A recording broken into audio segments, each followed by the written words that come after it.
Hello my friends and welcome to my tutorial for today. I hope you guys are okay.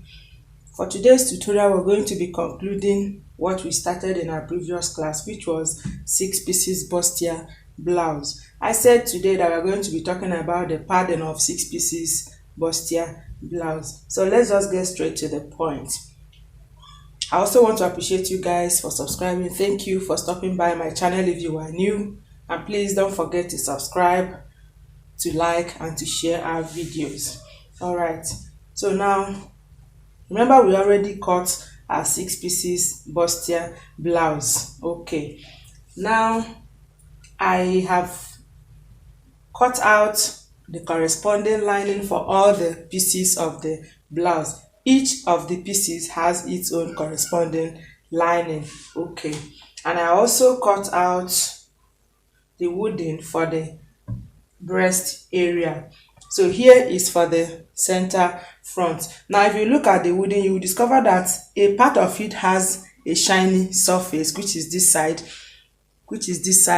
and then the other part does not have any shiny surface. Now this shiny surface is the gum that glues it to the fabric. Okay, so in attaching this to your fabric, you make sure that the wrong side of your fabric faces the shiny face of this wooden, so that when you press it, when you use your pressing iron on it, the heat will now glue it to your fabric. Okay, so I have cut for the center front. This is it. So I will just proceed to use my pressing iron to glue. Remember, this is going to be our neckline. That's why I didn't cover this place. Okay, so I will now use my pressing iron to press it and glue it to this fabric. I also cut the wooden for the two sides also.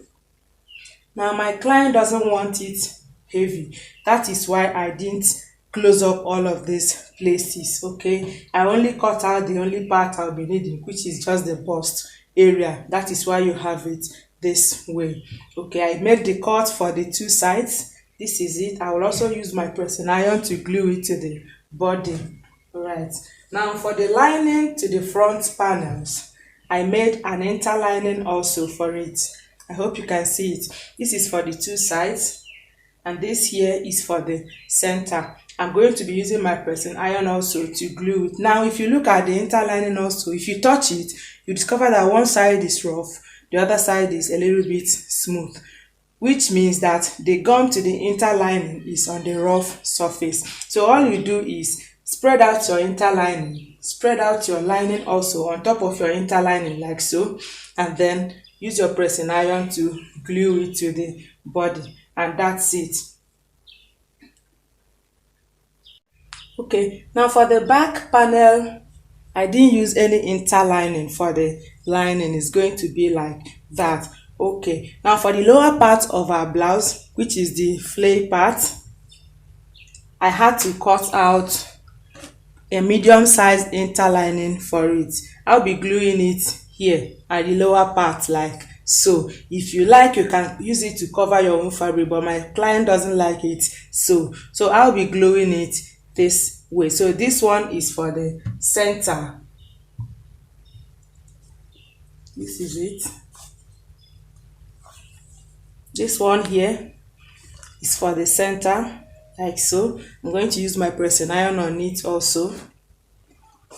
These ones are for the two sides, so I'm also going to be gluing it like so, making sure that the side that has the gum, which is the side that has very shiny substance on it, is glued, is facing the wrong side of the fabric, so that when you turn it over and use the pressing iron, it will glue perfectly on it. So for this thing, I made it for all the 7 pieces of the blouse.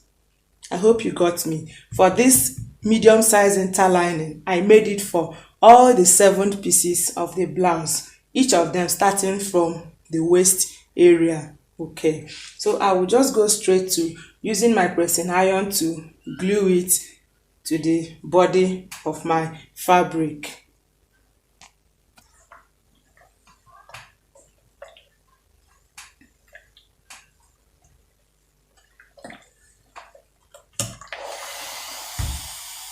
So now you see it is glued to the body. So I'll proceed to do the same thing to all other pieces of the 6 pieces blouse. Okay, so now with the wooden done and also the interlining done, the next thing should be to now join the front panels together and then join the back panels together, and then we'll give our neckline. All right. Okay, so this here now is the front panel. As you can see, I've also joined the back panel. After this, the next thing should be to also join the lining together, which I have also done. This is the lining for the front panel, and then these are the linings for the back panels. Okay, so now we'll now create the neckline. All right, so now we're going to be placing our shoulder measurement, which is 8.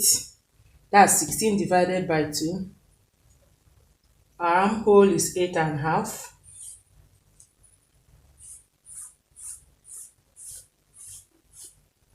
Okay, so for my neck, I'll be using 4.5 inches. And then for the depth of my neck, I'll be using 6.5 inches. Okay, so I'll just curve it.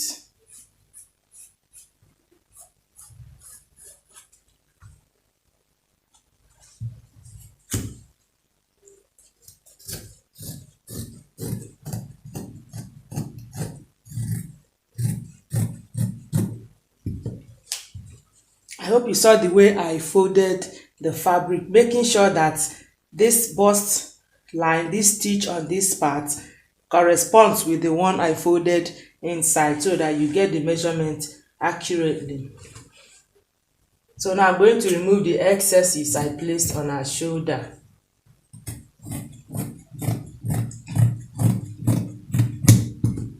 I'll also remove 1 inch shoulder slope.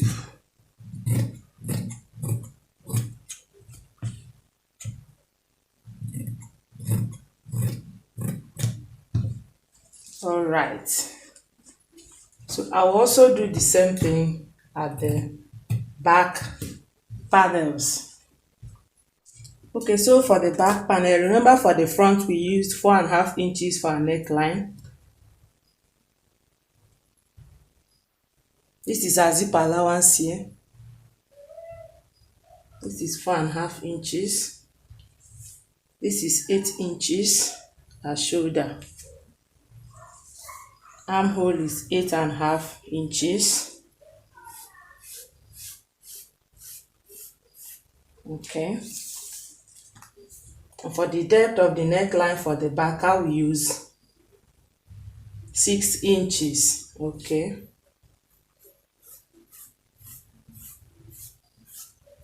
Okay, so this is it. And for my shoulder slope, 1 inch. So I'll also cut this one out.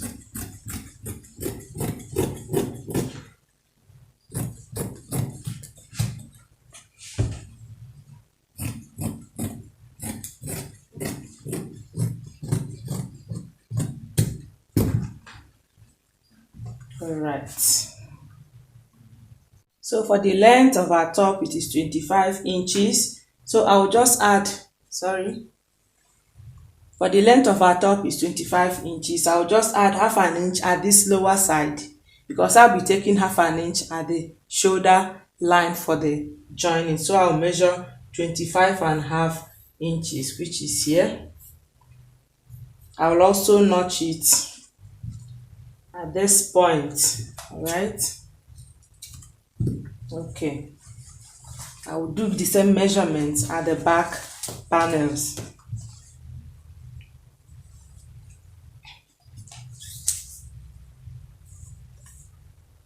$25.5 inches.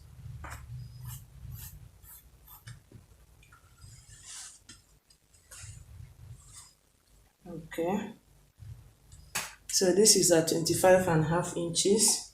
I will also hit my notch. Now I'm going to use this to shapen our lining.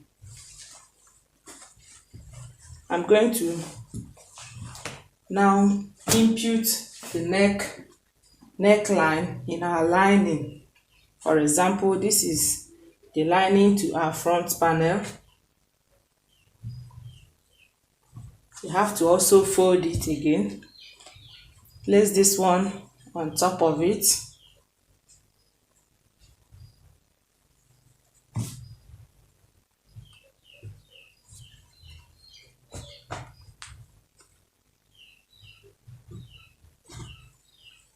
And then cut the neckline area. Or better still, you can choose to line. When you get here, it will just come out on its own. Okay.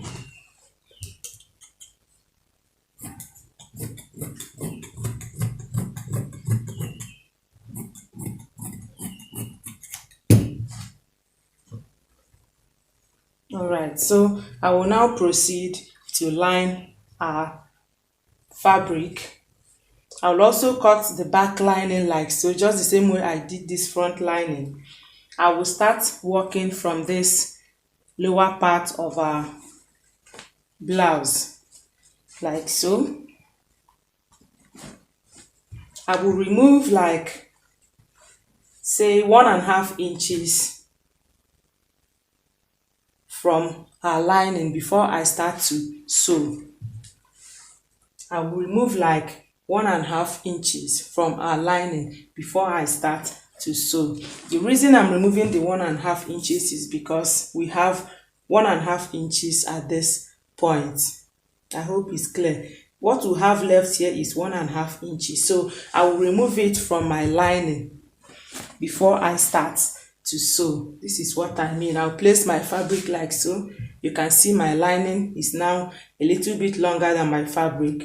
Then I will sew, making sure I leave 1.5 inches here, because by the time I fold this 1.5 inches remaining on my fabric inside, it's going to make up for the 1.5 I removed from the lining, right? Okay, so now this is what we have. I've made my stitch here. I'm going to proceed to cut out the excess of this lining.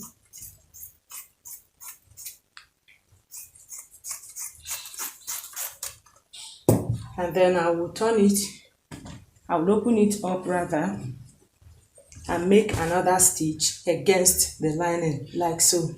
This is just to hold it firm. I will make another stitch against it. Please, whatever I'm doing at the front panel is what I will replicate at the back panel. All right, so I'll go to the machine now, placing it like so. I will run my stitch on top of the lining like so, just to hold it firm. Okay, so with the top stitching done, as you can see here, you can see the second line. The next thing should be to just fold it in, following this notch we earlier placed here. You fold the lining, not the fabric. You just draw the lining to get to where you made your notch, and then you sew again. You do the same thing at the other side like so. You also sew again before we now sew the neckline. Alright, so this is what you should have on the reverse side, something like this. You can see the 1.5 as it is folded inwards. Alright, I've also done the two sides. And now if you turn it over, you will see that the neckline is clearly obvious. I hope you can see it. All you need to do is just to run your stitch across the neckline the way it is. All right, and I'll go to my machine right away and do it. So having lined the neckline, the next thing should be to just open it up like so from the armhole, and then top stitch again against the lining. Please don't always forget, against the lining. And I love top stitching because it makes your work very neat. It helps to keep the lining in check. So I'll go to my machine and top stitch. As you can see, I also notched the neck area. You can see it so that it will relax very well. You can also do so to your own blouse. All right. All right, so the next thing now, as you can see, it's coming out very well. The next thing should be to just either insert the zip, join at the shoulder, or you join at the shoulder, insert the zip. Any one you do is perfect. But I'm going to insert the zip, then join them both at the shoulder level, and then we'll close it up and insert our sleeve.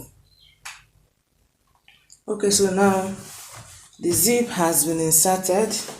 I've also joined them at the shoulder. The next thing should be to just join them at the two sides using the body measurement.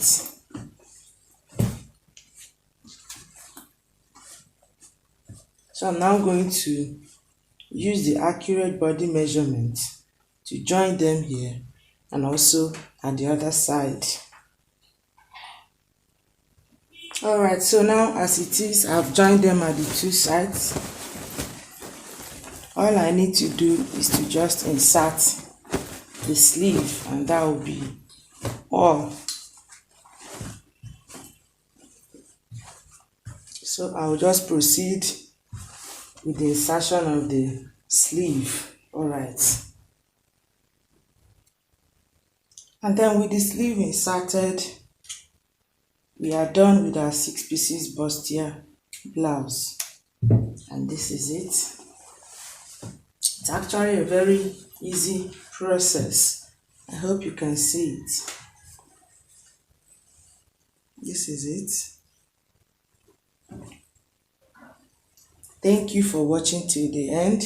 I appreciate you guys, and if you are new to this channel, I welcome you to this channel. Please hit the red icon to subscribe and also touch the notification bell in order to get notifications whenever I upload. Till we meet in my next class, please take very good care of yourself, and don't ever forget to keep your head high. I love you. Bye.